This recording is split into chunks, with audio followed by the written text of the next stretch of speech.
Olhando agora até parece que foi fácil, né? Bonitinho, tudo arrumado, agora em 2026, mas o início foi bem diferente. A Sem Fio, ela nasceu muito tempo atrás, e não foi aqui em Pernambuco. A Sem Fio, ela nasceu lá no Rio de Janeiro. Para encurtar um pouco a história, logo após a minha graduação, eu me mudei para o Rio de Janeiro para fazer o mestrado, e durante o meu curso, né, de engenharia biomédica, durante esse tempo, vivenciando e trabalhando com os equipamentos médicos dentro de hospitais, eu consegui ver que tinha muitos equipamentos médicos eram importados. Eu dizia, pô, não faz sentido, né? Onde está a indústria nacional? E foi alinhando conhecimento dentro da universidade, vivenciando os problemas dentro dos hospitais, e comecei a identificar uma oportunidade de que, olha, peraí, dá para a gente desenvolver, dá para fazer algumas coisas dentro ainda do Brasil. E aí, caçando um bom problema e algo que eu conseguisse desenvolver para poder criar a empresa, saiu a Sem Fio. Lá em 2010, quando tudo começou, foi quando eu comecei a me divertir um pouco com uma coisa chamada de plano de negócios. Tinha uma plataforma do Sebrae de Minas Gerais. Eu montei ali meu primeiro plano de negócios estruturado, como naquela época existia. Nem se falava sobre startups, porque era uma coisa ainda muito antiga, né? Imagina, há 16 anos atrás, eram outros tempos. E aí eu lembro que ainda em 2010, o Sebrae do Rio de Janeiro fez um concurso. E naquele concurso, os 10 melhores planos de negócios que fossem ranqueados, né, escolhidos por eles, ganhava um prêmio de R$1.000 e ainda um notebook. E aí, para minha surpresa, peguei a plataforma lá do Sebrae de Minas Gerais, fiz o projeto, fiz o plano em cima desse software e a gente conseguiu ganhar. E aí isso saiu numa matéria, né, no jornal local, e com esses primeiros R$1.000 em crédito, Sebrae, eu pude fazer o Empretec, que é um curso, né, que é somente ministrado aqui no Brasil pelo Sebrae. Você só pode realizar uma única vez e ele custava exatamente esses R$1.000. A partir de então, quando nós conseguimos ter o primeiro termômetro já desenvolvido, pronto para comercialização, o objetivo foi a gente tem que estar na vitrine. E para fazer isso, desde aquela época, maior vitrine, não apenas no Brasil, como também na América Latina, sempre foi a Feira Hospitalar. E aí nos anos de 2012, 13 e 14, por 3 anos seguidos, nosso objetivo foi expor na Feira Hospitalar, que é a maior feira, ela é gigante, enorme, sempre acontece em São Paulo, não apenas o nosso termômetro, mas também produtos que ainda estavam numa linha de desenvolvimento, mesmo que ainda não concluídos. Porque, de novo, para quem trabalha com inovação, estar exposto ao público é o que faz todo sentido. Em 2015, a pegada ela foi outra. Como nós já tínhamos um tipo de produto que já estava no mercado, que era o sensor de temperatura, o objetivo foi dar visibilidade agora para outro produto, que era o de higienização das mãos. E aí, vários prêmios, vários concursos nós acabamos participando.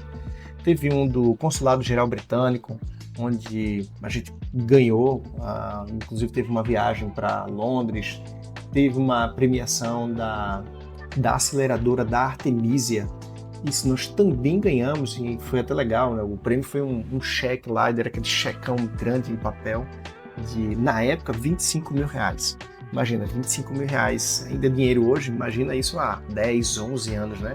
Naquela época também eu tinha um antigo sócio, o Daniel, ele participou e fez todo sentido, né, na construção do produto naquela época. Também participamos, no mesmo ano ainda, em 2015, de um concurso do Hospital Sírio-Libanês.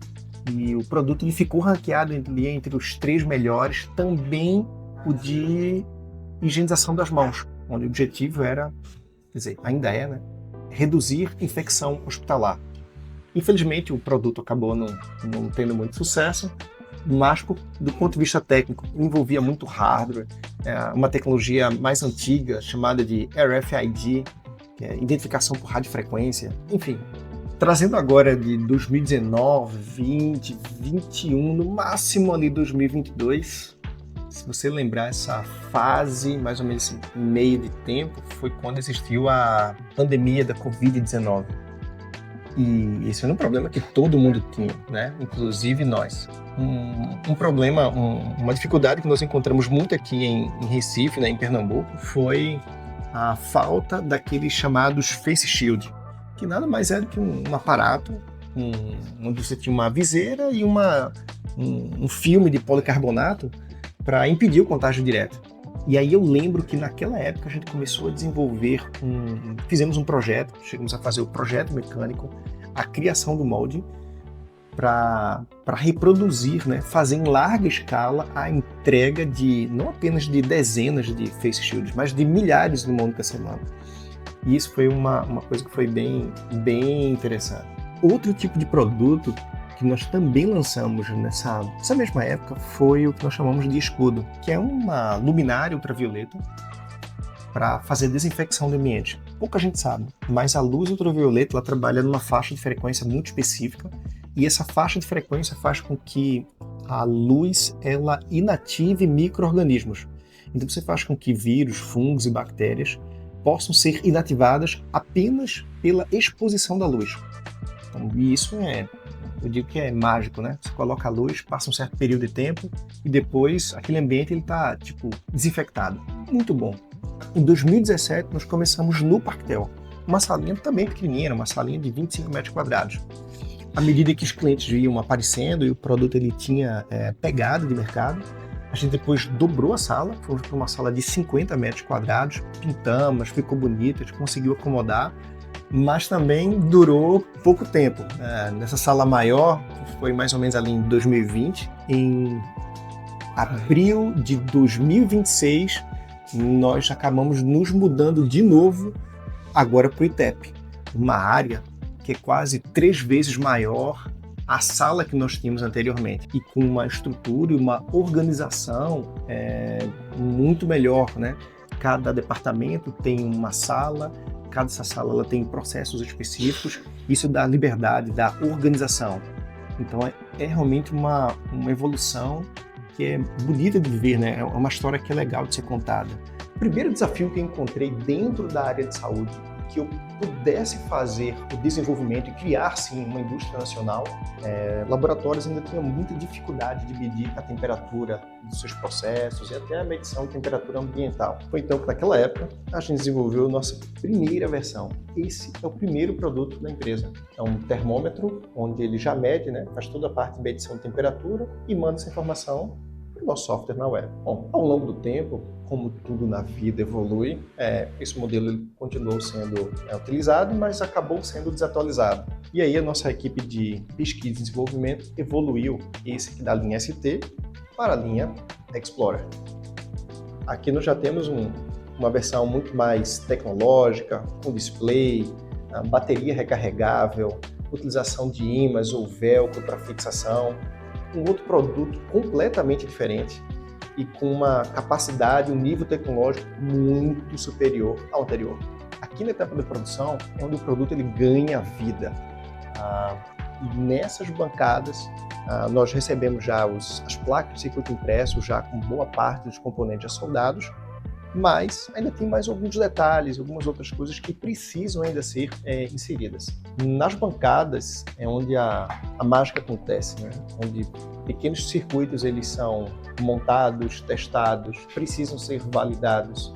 Às vezes uma solda não fica bem feita, então tem que voltar, são feitos testes, não ficou bom, volta até que toda a placa consiga ser bem soldada, testada e aí sim liberada para o cliente final. Uma vez que os termômetros estejam produzidos e ok, eles passam por uma última fase, que é a fase de calibração. E para isso nós temos ali um laboratório, né, de metrologia, onde é feita toda a parte de medição da incerteza, cálculo da temperatura, a temperatura precisa realmente ficar completamente estável, e aí sim, uma vez calibrado, os termômetros são embalados e despachados para os clientes. Aqui na área de P&D é onde tudo começa. Todos os produtos que vocês acabaram de ver foram pensados, viabilizados aqui nesse setor.